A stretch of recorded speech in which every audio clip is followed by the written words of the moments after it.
शहीद कर्नल की मां आज भावुक है, लेकिन बोल रही है कि मुझे बेटे पर गर्व है।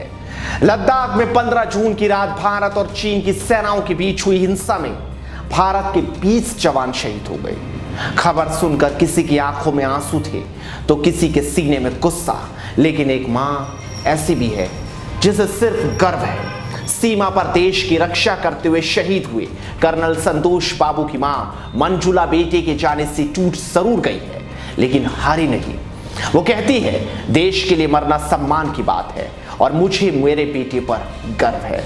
मेरी बहू दिल्ली में रहती है, उसे कल रात को खबर मिल गई थी। मुझे आज दोपहर को बताई क्योंकि मुझे सदमा ना पहुंचे। एक तरफ हमें दुख तो है कि हमारा इकलौता बेटे की मौत हो गई, मगर दूसरी तरफ गर्व हो रहा है कि मेरा बेटा देश के लिए लड़ते हुए शहीद हो गया है। कर्नल संतोष ने आंध्र प्रदेश के कोरानकुंडू में सैनिक स्कूल ज्वाइन किया था और उसके बाद सेना के नाम अपना जीवन लगा दिया।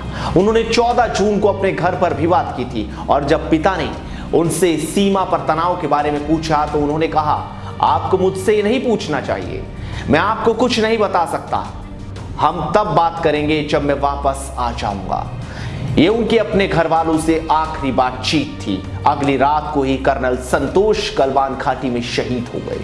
कर्नल ने अपने पेरेंट्स को बताया था कि जो टीवी पर दिखाई दे रहा है, जमीन पर सच्चाई पूरी तरह से अलग है। लेकिन देश बस एक मांग कर रहा है कि चीन के सैनिकों की धज्जियां कब उड़ेगी, कब हमारे 20 जवानों की शहादत का बदला लिया जाएगा।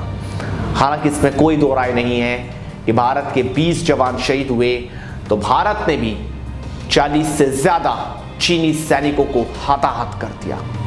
लेकिन चीन इस खबर को छिपाए बैठा है, वो डर रहा है और बार बार ये कह रहा है कि बातचीत से ही हल निकल जाएगा। लेकिन सवाल यह, अगर बातचीत से हल निकलना होता तो पहले भी हो सकता था, लेकिन चीन ने पीछे से हमला कर धोखे की मेज तैयार कर दी। लगातार पल पल की अपडेट आपको देते रहेंगे।